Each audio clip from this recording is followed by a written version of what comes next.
ஓம் சைராம், ஜெய் சைராம். என் அன்பின் பிரியமே, நீயாக என்னை தேடி வரவில்லை.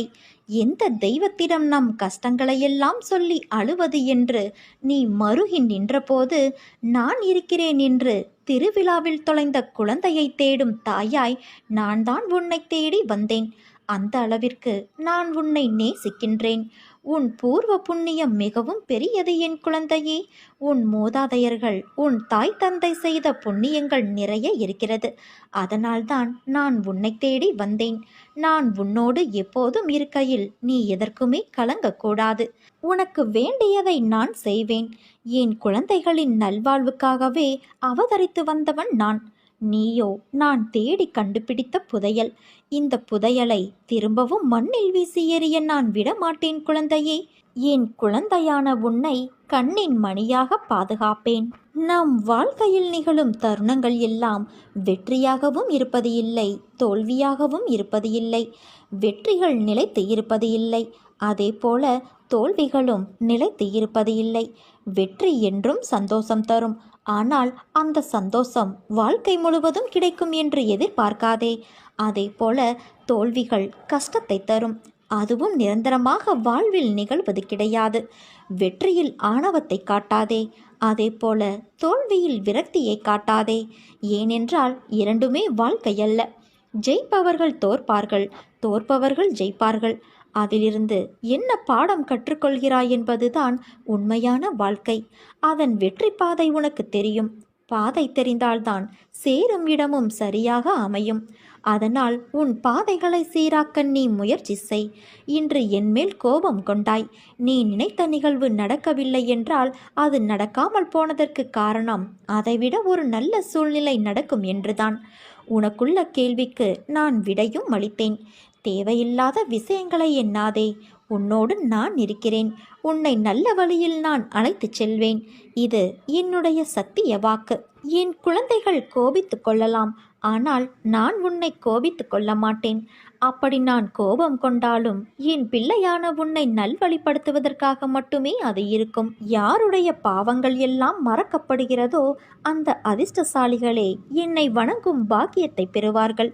யார் ஒருவன் நல்லவனோ கெட்டவனோ அதை நான் பார்ப்பது இல்லை.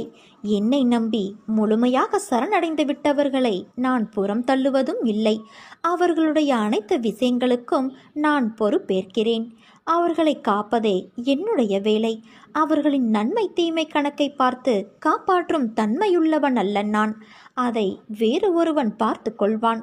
அதற்கேற்ப பலனும் தருவான். நான் தரும் நன்மைகள் அனைவருக்கும் பொதுவானவை. என் தராசு தட்டுக்கள் யாருக்காகவும் இறங்குவதும் இல்லை, ஏறுவதும் இல்லை. அதே போல என்னை 40 ஆண்டுகள் வணங்கியவனாக இருந்தாலும் சரி, 4 நாட்கள் மட்டும் வணங்கியவனாக இருந்தாலும் சரி, ஆத்மார்த்தமாக என்னை நோக்கி கூப்பிட்டால் உடனடியாக நான் பதில் கூறுவேன். நீ என்னுடைய ஆலயத்திற்கு வந்து பிரார்த்தனை செய்தவைகள் நிறைவேறுவதற்கான காலம் வந்து விட்டது. உன் பிரார்த்தனைகளில் ஒன்று நிறைவேறி உன்னை மகிழ்ச்சியடைய செய்யும். உனக்கான நல்ல காலம் வருவதற்கு நீ பொறுத்திருந்தாயல்லவா? அந்த காலமும் வந்துவிட்டது. மனதில் உள்ள எதிர்மறைகளை அகற்றி நேர்மறை எண்ணங்களோடு மீண்டும் நீ செய்ய வேண்டிய முயற்சிகளை செய்து வா. உன்னால் முடிந்தவரை மற்றவருக்கு உதவியாக இரு. மற்றவர்கள் உனக்கு என்ன செய்தார்கள் என்று ஒருபோதும் எண்ணாதே. நீ இன்னொரு உயிருக்கு செய்யும் உதவி என்னையே வந்தடையும். இன்று உன்னை சிரித்த முகத்தோடு நான் பார்க்கும்போது என் மனதில் எழும் சந்தோஷத்திற்கு அளவே இல்லை. உன் சிரிப்பை பார்த்து எவ்வளவு நாள் ஆயிற்று? இன்று நீ நிம்மதியாய் உணர்ந்தாயல்லவா? அதே போல உன் நிலைமையும் மாறும். இந்த வயதில் உழைக்காமல் வேறு எந்த வயதில் உழைக்கப் போகிறாய்? சோர்வு, தோல்வி இவை அனைத்தையும் தூக்கி எறி. உனக்கு கீழே இருப்பவர்களை ஏளனமாக கருதாதே. அவர்களும் உனக்கு நிகரானவர்கள்தான். வேலை, காசு, சொத்து இவைகளை வைத்து மற்றவர்களை நீ எடை போடாதே குழந்தையே. என் பிள்ளையை நேர்கோட்டில் வாழ வைப்பது என் கடமை. பிறரின் நிலையை கண்டு நகைக்காதே. நிலைமை என்பது ஒவ்வொரு மனிதரும் வாழும் நிலையை பொறுத்து அமையும். அதனால் வார்த்தையை பேசும்போது ஒவ்வொரு வார்த்தையையும் யோசித்து பேசு. உன்னை கோபப்படுத்தும் சூழ்நிலை வந்தாலும் அமைதியாக இரு. கோபத்தில் பொறுமையும் நிதானத்தையும் இழக்காதே. அமைதியாக செல்வது என்பது தோற்பது என்று கருதாதே. தோற்பது முக்கியமல்ல, இறுதியில் யார் நிறைவடைகிறார்கள் என்பதுதான் முக்கியம். உனக்கு பிடிக்காத விஷயங்கள் நடந்தால் அந்த ஒரு நிமிடம் என் நாமத்தை உச்சரி. என்னை உன் நினைவில் கொண்டு வா. மற்றதை நான் பார்த்து கொள்கிறேன். நிதானமாக பேசு குழந்தையே. இனிமேல் என் நாவில் தோன்றும் சொற்களின் பேரருளை நீ பெறுவாய். நீ எதற்கும் பயப்படாதே, கலங்காதே. உன்னில் நிச்சயம் வெற்றி என்ற தீபத்தை நான் ஏற்றுவேன். நீ உன்னில் பார்க்கும் அனைத்துமாய் அகிலத்தின் ரூபமாய் உனக்கு நான் இருப்பேன். உன் அன்பின் ஆழத்தையும் பக்தியின் தூய்மையையும் நம்பிக்கை, பொறுமை, எதையும் எதிர்நோக்கி தாங்கும் உணர்வு அனைத்தையும் நான் அறிவேன். ஏனென்றால் என் பரிபூரண ஆசி உனக்கு எப்போதும் உண்டு.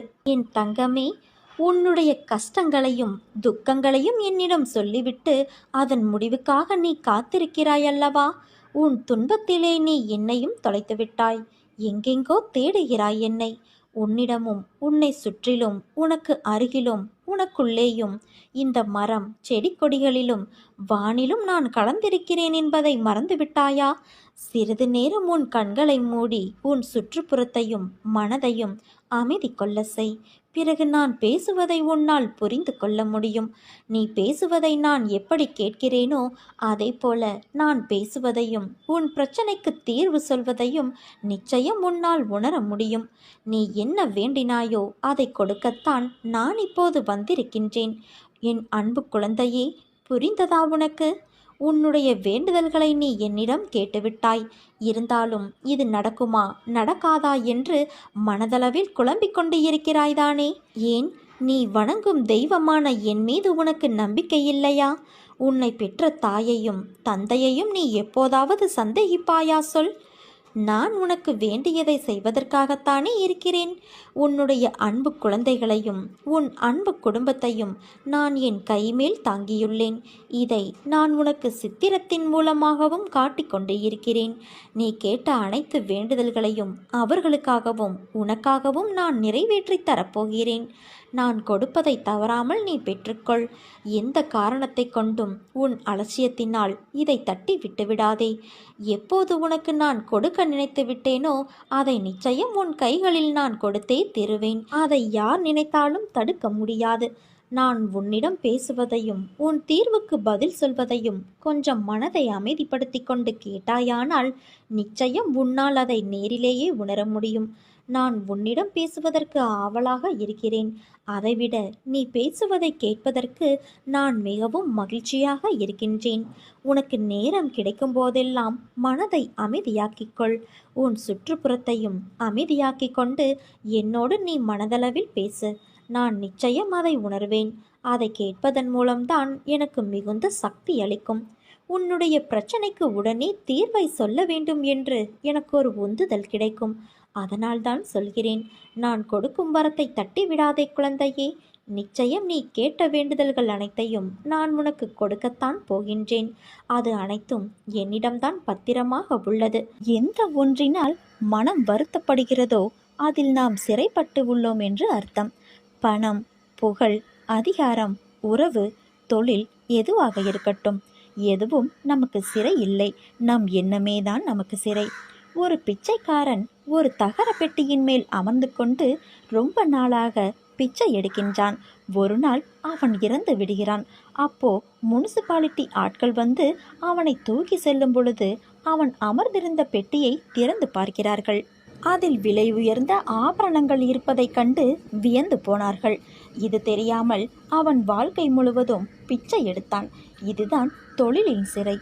அவனுடைய தொழில் அவனை அடுத்த கட்டத்திற்கு நகர விடாமல் சிந்திக்க முடியாமல் செய்துவிட்டது. இன்னொரு மனிதர் நிறைய பணம் சேர்த்து வீட்டுக்கு கீழ் பாதாளம் அமைத்து அதில் சேர்த்து வைத்திருந்தார். ஆனால் அவர் ஒரு நாள் கூட அதை சரிபார்க்கவே இல்லை. இதை எப்படியோ தெரிந்து கொண்ட வீட்டின் வேலையால் அந்த அறையின் அடுத்த பக்கத்தை ஓட்டை போட்டு எடுத்து செல்கிறார். இது அவருக்கு தெரியாமலேயே பணம் பத்திரமாக இருப்பதாக மகிழ்ச்சியாக இருந்து கொண்டிருக்கிறார். எப்படி இருக்கிறது பாருங்கள் மனிதனின் மனம். ஒருவன் இருப்பது தெரியாமல் பிச்சை எடுக்கிறான். மற்றொருவனோ இல்லாததை இருப்பதாக நினைத்து கொண்டு வாழ்கிறான். இப்படித்தான் அனைவரும் ஒவ்வொரு விதத்தில் இருப்பது இல்லை என்றும் இல்லாததை இருப்பதாகவும் நினைத்து வாழும் கலையை தெரிந்து கொள்ளாமலேயே வாழ்வின் பயணம் முடிந்து போகும் நிலையும் நிலவுகின்றது. இதுவும் மாயையே. இருப்பது ஆன்மாவில் நிலை கொண்டுள்ள ஆனந்தம் என்னும் இறைநிலையாகும்.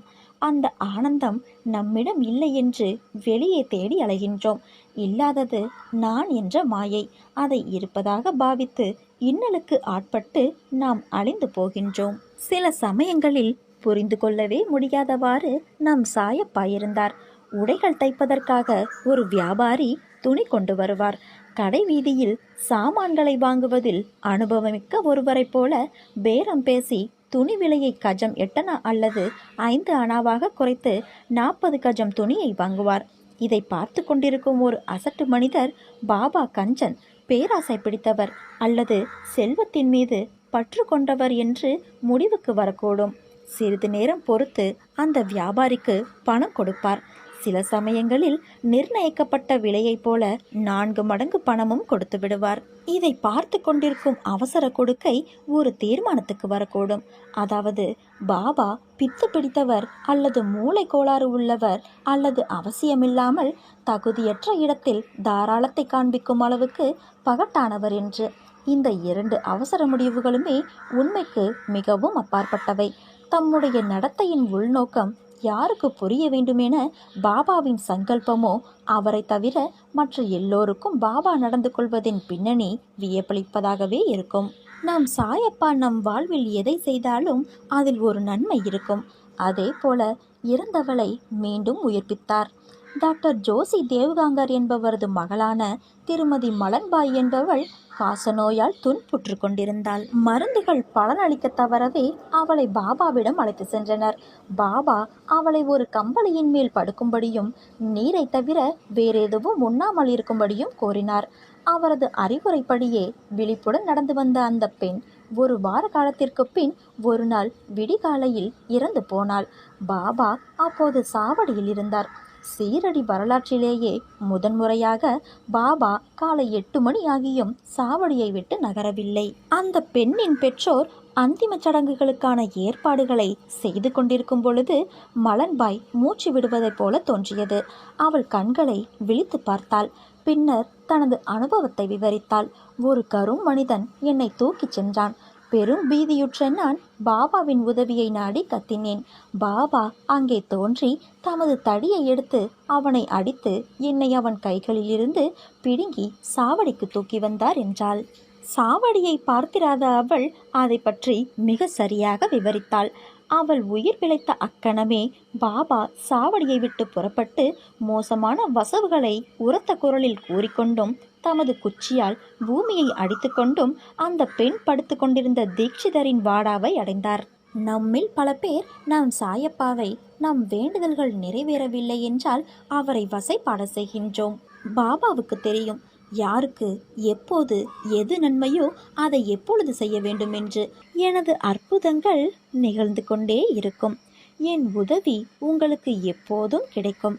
நான் செய்யும் உதவி அற்புதங்களாக வெளிப்பட்டு கொண்டிருக்கும். உன்னை நோக்கி வரும் அனைத்துமே நிர்ணயிக்கப்பட்டது. அவற்றைதான் நாம் விதி என்போம். அப்படி இருக்கையில் ஒரு பக்கம் விதி, இன்னொரு பக்கம் முந்தைய பிறவியின் கர்ம வினை. இவை இரண்டும் தான் இன்று உன் சூழ்நிலைகளுக்கு காரணம். இவற்றில் நீ தப்ப முடியாது. ஆனால் உன் வசத்தை நான் கைப்பற்றி உனக்கான அனைத்து இக்கட்டுகளிலிருந்தும் உன்னை நான் காப்பேன். ஒரு மனிதன் வாழ்க்கையில் ஜெயிக்க 2 பேரிடம் முட்டி மோதி சண்டையிட வேண்டும். அந்த 2 பேர் யார் என்று தானே யோசிக்கிறாய்? அது உன் மனமும் புத்தியும். இவற்றை ஜெயித்தால் நீ வாழ்க்கையின் அர்த்தத்தை உணர்ந்து விட்டாய் என்பது அர்த்தம். உனக்கான வெற்றி காலம் ஆரம்பித்து விட்டது. என் உயிரான குழந்தைக்கு என்றும் நான் துணை நின்று அரவணைப்பேன்.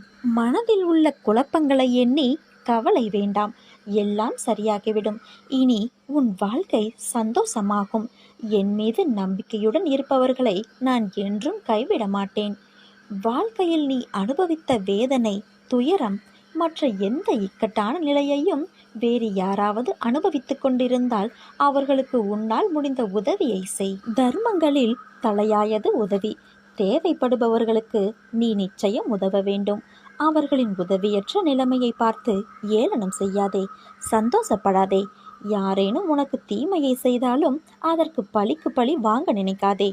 அவர்களுக்கு நீ ஏதேனும் செய்யும்படி காலம் பணித்தால் உன்னால் இயன்ற நன்மையை செய். நான் உன்னோடு இருக்கும் பொழுது ஏன் அப்படி நடந்துவிடுமோ, இப்படி நடந்துவிட்டால் என்ன செய்வது என்று எந்நேரமும் கவலைப்பட்டு கொண்டே இருக்கிறாய். வருவது வரட்டும். உறுதியாக எப்போதும் நிதானத்துடனும் நம்பிக்கையோடும் செயல்பட்டு பார். அப்போது நீ மிகுந்த பலனை அடைவாய். ஒரு காரியத்தில் ஏமாற்றமோ தோல்வியுற்றாலோ வருந்தாதே. அதில் வெற்றி பெற்ற அனுபவத்தை கொண்டு அடுத்த முயற்சியில் திறம்பட செயல்படு. மீண்டும் மீண்டும் தோல்வியடைந்தால் எங்கு தவறு செய்கிறோம் என ஆராய்ந்து பார். தோல்வியடைந்தால் வாழ்க்கை முடிந்துவிட்டது என்று அர்த்தமில்லை. நீ எதற்காகவும் அஞ்சக்கூடாது. இந்த நிலை மாறி நீ விரும்பும் அனைத்தும் கிடைக்கும். நீ கவலை கொள்ளாதே. நம்பிக்கையோடு செயல்படு. இனி நான் உன் அருகில் அமர்ந்திருந்து உன்னை மகிழ்ச்சியான பாதையில் அழைத்து செல்வேன். எதிலும் பொறுமையாக செயல்படு.